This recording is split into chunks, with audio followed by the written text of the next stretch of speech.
Eu achava que era só mais um turno no trabalho. Até notar que as caixas de chocolate escondiam algo errado. O pior? Os colegas que eu chamava de amigos já tramavam em segredo. E eu era o alvo. Meu nome é Lucas, e eu era só um cara comum, na casa dos 20 e poucos anos, tentando pagar as contas. Consegui um trampo temporário no mercado Harper, uma loja movimentada no centro da minha cidadezinha. Não era nada chique, estocar prateleiras, passar produtos no caixa e lidar com clientes mal-humorados de vez em quando. Mas dava para sobreviver.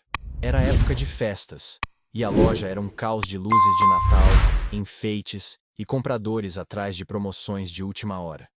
Eu até gostava da energia, sabe? Parecia que eu fazia parte de algo maior, mesmo sendo só um emprego de varejo. Meus colegas de trabalho eram um grupo unido, ou pelo menos era o que eu pensava. Tinha a Clara, a caixa extrovertida que sempre contava histórias sobre suas aventuras de fim de semana. Ela tinha um sorriso que conquistava qualquer um, até os clientes mais chatos. Depois tinha o Tomás, o cara quieto que cuidava do estoque, mas que era super confiável, sempre me passando um refrigerante da geladeira da sala de descanso quando eu estava morto de cansaço. Nossa gerente, a Sofia, era intensa, mas justa, sempre cobrando prateleiras perfeitas, mais rápida para elogiar um trabalho bem feito. Eu sentia que tinha encontrado meu ritmo com eles, como se fôssemos uma pequena família do trabalho segurando as pontas na correria das festas. Todo dia, eu batia o ponto às 7 da manhã, com a loja ainda silenciosa antes da bagunça começar. Pegava um café na padaria da esquina e começava a repor as prateleiras da frente. Enlatados, salgadinhos, mostruários de doces de Natal.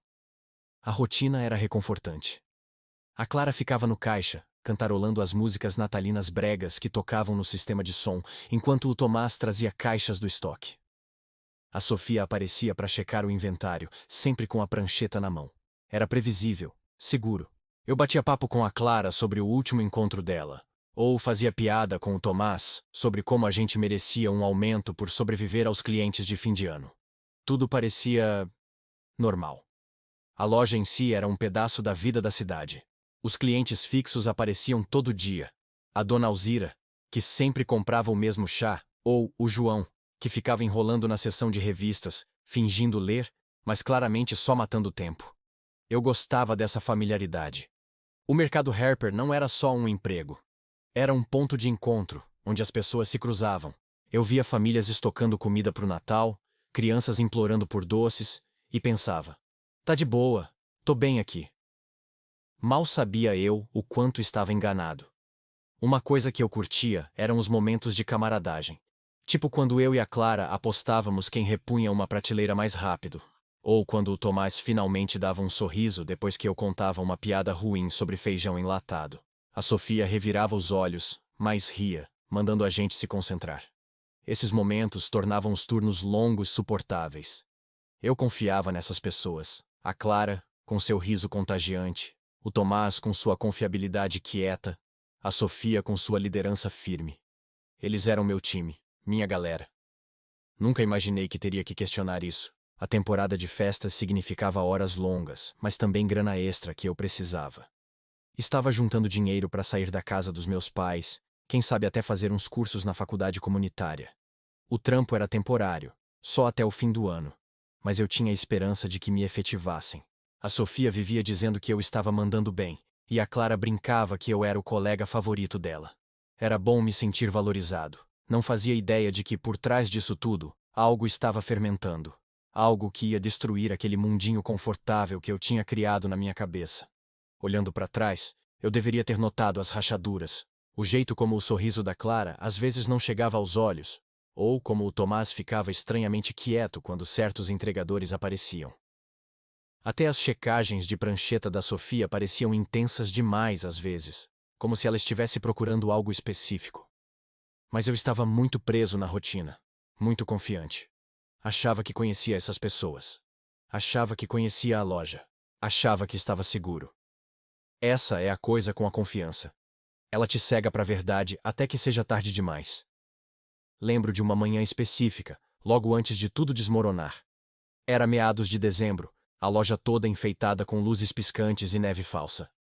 Eu estava repondo a seção de doces, cantarolando uma música natalina que já estava me dando nos nervos, quando a Clara se inclinou no balcão e disse: Lucas, você já parou para pensar o quanto a gente realmente conhece alguém? Eu ri, achando que era só ela sendo dramática como sempre.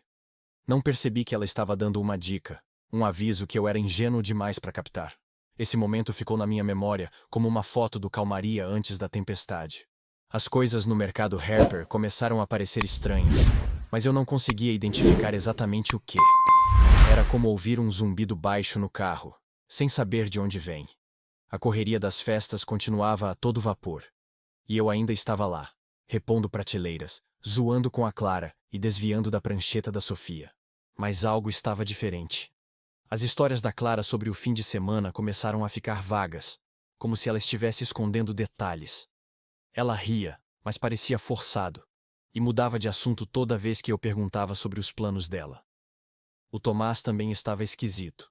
Ele sempre foi calado, mas agora parecia nervoso. Um dia, flagrei ele encarando a porta dos fundos, onde os caminhões de entrega estacionavam, mexendo com um estilete nas mãos. Quando perguntei se estava tudo bem, ele só murmurou: "Tá sim", e saiu andando. Ignorei. Talvez fosse estresse das festas ou algo pessoal. Mas aquilo me incomodou.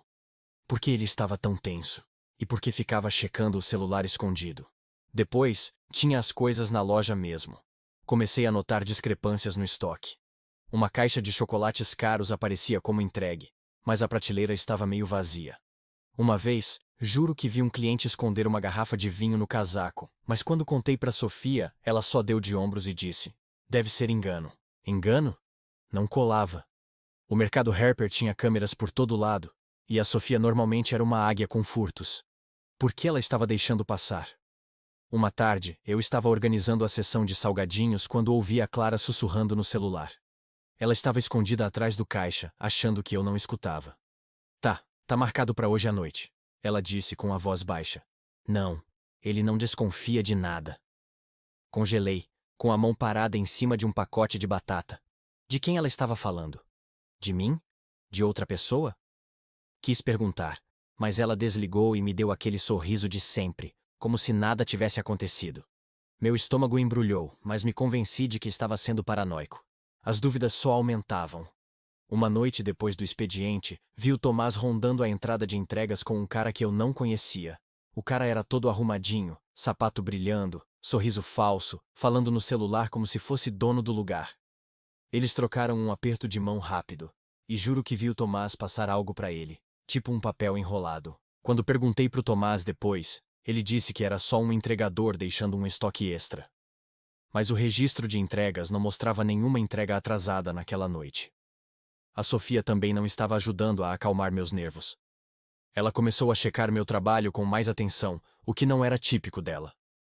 Um dia, ela me puxou de lado e perguntou se eu tinha notado algo incomum na loja.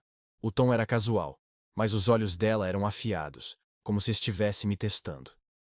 Falei dos chocolates que sumiam, e ela só assentiu, sem dizer mais nada. Parecia que ela estava procurando algo, mas eu não sabia o quê. Será que ela desconfiava de mim? Ou estava escondendo algo? Comecei a questionar tudo. A loja, que parecia uma segunda casa, agora era como um quebra-cabeça que eu não conseguia montar. Pegava a Clara me olhando quando achava que eu não estava prestando atenção, ou o Tomás sumindo no estoque por tempo demais para pegar uma simples caixa. Até os clientes começaram a parecer estranhos. Tipo o cara que ficava rondando a seção de doces, fingindo escolher, mas nunca comprando nada. Será que eu estava imaginando coisas, ou tinha algo maior rolando? No fim daquela semana, eu não conseguia mais ignorar a sensação de que estava sendo observado. Não só pela Sofia, mas pela Clara e pelo Tomás também. Era como se eles estivessem esperando eu vacilar. Ou talvez estivessem cobrindo os próprios rastros. Eu repetia para mim mesmo que era coisa da minha cabeça. Essas eram meus colegas, meus amigos. A gente ria junto, dividia turnos longos, reclamava dos clientes chatos. Eles não me trairiam. Ou trairiam. Mas a semente da dúvida já estava plantada e estava crescendo rápido. A verdade me acertou como um soco no estômago. Era uma sexta à noite, e eu estava no turno de fechar, repondo a seção de doces enquanto a Clara contava o caixa. A loja estava silenciosa, só com o zumbido das luzes fluorescentes e o som fraco da música natalina. Estava arrumando um mostruário de chocolates quando notei algo estranho. Algumas caixas estavam seladas com fita, como se tivessem sido abertas e fechadas de novo. Curioso, abri uma. Dentro, em vez de chocolates, tinha maços de dinheiro, bem embrulhados em plástico. Meu coração parou. Que diabos era aquilo? Não disse nada na hora. Minha cabeça estava a mil, tentando entender. Era um erro? Alguma política esquisita da loja que eu não conhecia? Mas no fundo, eu sabia que não era nada legítimo. Coloquei a caixa de volta na prateleira e mantive a cabeça baixa, mas não conseguia me concentrar. A Clara ainda estava no caixa, falando no celular, mas agora cada palavra dela parecia uma pista. Eu precisava de respostas. Nos dias seguintes comecei a prestar mais atenção. Observava os caminhões de entrega, os clientes, o jeito que a Clara e o Tomás se moviam pela loja. Uma noite, fiquei até mais tarde, fingindo limpar a sala de descanso. Foi quando vi o Tomás entrando no estoque com aquele mesmo cara arrumadinho de antes. Me aproximei escondido, atrás de uma pilha de caixas, e peguei pedaços da conversa. Tá tudo pronto para amanhã, o cara disse. Só garanta que o Lucas não atrapalhe. Meu sangue gelou. Eles estavam falando de mim. Eu precisava de provas. Na manhã seguinte, cheguei cedo na loja e chequei as gravações de segurança no computador da Sofia. Ela tinha deixado desbloqueado. Um descuido raro. O que vi fez meu estômago revirar. As imagens mostravam a Clara e o Tomás se encontrando com o cara arrumadinho no beco atrás da loja, passando caixas idênticas às que eu tinha encontrado com dinheiro. Eles estavam rodando algum esquema, usando a loja como fachada. E a Sofia? Ela também estava metida. Tinha uma gravação dela entregando um envelope para Clara, com o rosto tenso, como se estivesse dando ordens. A traição me pegou de jeito. Essas eram pessoas em quem eu confiava, com quem eu ria, dividia histórias. O sorriso falso da Clara, os olhares nervosos do Tomás, as checagens intensas da Sofia, tudo fazia sentido agora. Eles estavam usando o mercado Harper para movimentar dinheiro, talvez até drogas, bem debaixo do meu nariz, e me mantinham no escuro, provavelmente esperando que eu continuasse sendo o temporário ingênuo até meu contrato acabar. Eu me senti mal, mas não parei por aí. Tirei fotos das gravações com meu celular, salvei numa pasta privada e comecei a juntar as peças. O estoque sumido, os clientes estranhos, as entregas noturnas. Estava tudo conectado. Até achei um caderno na sala de descanso com números e nomes codificados. Um deles sendo o cara arrumadinho, Mateus, segundo um recibo de entrega que encontrei. Isso não era um esqueminha qualquer. Era algo organizado. A gota d'água veio quando ouvi a Clara no celular de novo. Ele tá ficando muito curioso, ela sussurrou. A gente precisa resolver isso antes que ele estrague tudo. Foi o suficiente. Eles não estavam só traindo a loja, estavam planejando me ferrar. Eu sentia as paredes se fechando. Meu emprego, minha confiança, minha sensação de segurança, tudo estava desmoronando. Eu tinha que agir, mas precisava ser esperto. No fim daquela semana, eu tinha provas suficientes para saber que não podia ficar quieto. Minhas mãos tremiam enquanto salvava a última captura de tela, minha cabeça a mil com o que fazer em seguida. Confrontar eles? Ir para a polícia? Fosse o que fosse, não tinha volta. O mundinho aconchegante que eu tinha construído no mercado Harper tinha acabado, substituído por uma teia de mentiras que eu nunca imaginei. Eu não podia mais fingir que estava tudo bem. As provas estavam queimando no meu celular. Capturas de tela, anotações, até uma foto do caderno com os números codificados. Sabia que precisava confrontar a Clara, o Tomás e a Sofia. Mas também sabia que podia dar muito errado. Meu último turno da semana era num domingo à noite, e decidi que seria o momento. A loja estaria vazia e eles estariam todos lá. Meu coração estava disparado quando bati o ponto, mas eu estava cansado de ser o temporário inocente. Esperei até o fechamento, quando o último cliente saiu e as portas foram trancadas. A Clara estava no caixa, contando o dinheiro. O Tomás estava nos fundos, mexendo com caixas. A Sofia estava no escritório, com a porta entreaberta. Respirei fundo e fui até a Clara. A gente precisa conversar, falei, com a voz mais firme do que eu me sentia. Ela levantou o olhar, o sorriso vacilando. Sobre o que, Lucas? Perguntou, fingindo naturalidade. Tirei o celular e mostrei uma das capturas. A dela e do Tomás com o Mateus no beco. O rosto dela ficou branco. Antes que ela pudesse falar, chamei o Tomás e a Sofia. Vocês também precisam ver isso. O Tomás veio arrastando os pés, parecendo nervoso. E a Sofia apareceu, com a prancheta na mão como se fosse um escudo. Expus tudo. O dinheiro nas caixas de chocolate, as gravações de segurança, o caderno, as ligações que ouvi. Eu sei o que vocês estão fazendo, disse. Estão usando a loja para movimentar dinheiro, talvez coisa pior. E estão tentando me deixar de fora, ou me ferrar. A Clara tentou rir, dizendo que eu estava exagerando, mas a voz dela tremia. O Tomás só encarava o chão, com as mãos nos bolsos. A Sofia, porém, ficou fria. Você não sabe do que está falando, Lucas, disse se aproximando. Você é só um temporário. Não entende como as coisas funcionam aqui. Foi aí que veio a reviravolta. Ela tirou um pendrive do bolso e disse: Você acha que é esperto, mas temos gravações de você roubando do caixa. Uma ligação para a polícia e você tá ferrado. Congelei.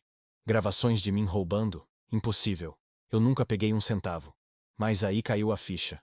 Eles tinham manipulado as câmeras para me incriminar, provavelmente editando vídeos para parecer que eu embolsava dinheiro. Meu estômago despencou, mas eu não ia recuar. Pode mandar, falei, blefando. Chama a polícia. Eu tenho cópias de tudo e já mandei para alguém que confio. Era mentira, mas funcionou. Os olhos da Sofia se arregalaram e pela primeira vez ela pareceu assustada. O confronto explodiu dali. A Clara começou a chorar, dizendo que não teve escolha e que o Mateus a obrigou a entrar no esquema. O Tomás finalmente abriu a boca, admitindo que se envolveu porque precisava de dinheiro para a família. A Sofia, porém, não cedeu, me chamando de ninguém que ia se arrepender de cruzar com ela. Foi um caos. Gritos, choro, acusações. Eu me sentia traído, com raiva, mas também estranhamente poderoso. Eu os tinha pego desprevenidos, e eles sabiam disso. Saí da loja aquela noite, dizendo que estava fora. Mas antes, garanti que enviei as provas do computador da Sofia para mim mesmo, por segurança. Na manhã seguinte fui para a polícia.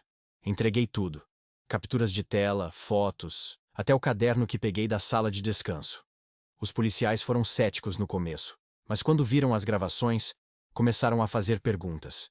No fim da semana, o mercado Harper estava cheio de investigadores. A confusão foi grande. A Sofia tentou botar a culpa em mim, como tinha ameaçado, mas minhas provas eram sólidas. A Clara e o Tomás se entregaram um contra o outro, dando detalhes para se salvarem. A reviravolta? O Mateus não era só um cara qualquer. Ele estava ligado a uma operação maior, e a polícia já estava de olho nele. Meu trampo temporário tinha me jogado no meio de algo muito maior do que eu imaginava. Depois do confronto, o mercado Harper nunca mais foi o mesmo. A investigação policial fechou a loja por semanas, e a notícia se espalhou como fogo. Meu nome ficou de fora, graças a Deus, mas a fofoca na cidade era incessante. A Clara, o Tomás e a Sofia foram presos, junto com o Mateus e outros envolvidos no esquema. Descobriram que eles usavam a loja para lavar dinheiro de uma quadrilha local, escondendo grana nas entregas e falsificando registros de estoque. Eu tinha tropeçado num rolo muito maior do que um emprego de varejo. Fiquei sem emprego, claro. Meu contrato temporário acabou, e com a loja sob investigação, não tinha chance de continuar. Por um tempo, me senti perdido. Eu confiava naquelas pessoas, no riso da Clara, na confiabilidade quieta do Tomás, na liderança da Sofia. Eles me fizeram sentir que eu pertencia, só para me apunhalar pelas costas. Fiquei repassando cada momento, me perguntando como não vi os sinais. As entregas noturnas, os clientes estranhos, o caderno codificado, estava tudo ali, mas eu fui ingênuo demais para perceber. Conseguir um emprego novo não foi fácil. O rolo todo me deixou paranoico, desconfiando de todo mundo. Ia para entrevistas pensando se meu novo chefe seria outra Sofia, ou se meus colegas estavam escondendo segredos. Mas consegui um trampo numa loja de ferragens pequena, trabalhando para um cara chamado Roberto, que era honesto pra caramba. Não era glamouroso, mas era estável, e comecei a recuperar minha confiança. Até me matriculei em umas aulas noturnas, dando passos para aquele sonho de sair da casa dos meus pais e começar do zero. A Clara e o Tomás pegaram penas mais leves depois de colaborar com a polícia. A Clara me escreveu uma carta da cadeia, pedindo desculpas e dizendo que tinha medo do Mateus. Não respondi. A família do Tomás me procurou uma vez, pedindo para eu falar bem dele, mas não consegui. A Sofia, por outro lado, se deu mal, acusada de orquestrar tudo. Até onde sei, ela ainda tá brigando no tribunal. O Mateus sumiu, provavelmente fugiu antes que a polícia pudesse pegá-lo de vez. Saber que ajudei a parar eles foi bom, mas não apagou a dor da traição. Comecei a fazer terapia meses depois, algo que nunca imaginei que faria. Conversar me ajudou a ver o quanto aquilo tinha abalado minha confiança, não só nos outros, mas em mim mesmo. Sempre achei que era bom em julgar caráter, mas os sorrisos falsos da Clara e a lealdade quieta do Tomás me enganaram. A terapia me ensinou a me perdoar por isso. Eu não era burro, era só humano, tentando ver o melhor nas pessoas. Olhando para trás, penso em como é fácil se acomodar, achar que as pessoas ao seu redor são de confiança. O mercado Harper foi meu despertador. Confiança é preciosa, mas não é garantida. Precisa ser conquistada, e mesmo assim, pode quebrar. Sou mais cuidadoso agora, mas não me fechei. Ainda zoando com meus novos colegas, ainda divido histórias, mas fico de olho. Aprendi a ouvir meu instinto, a notar as pequenas coisas.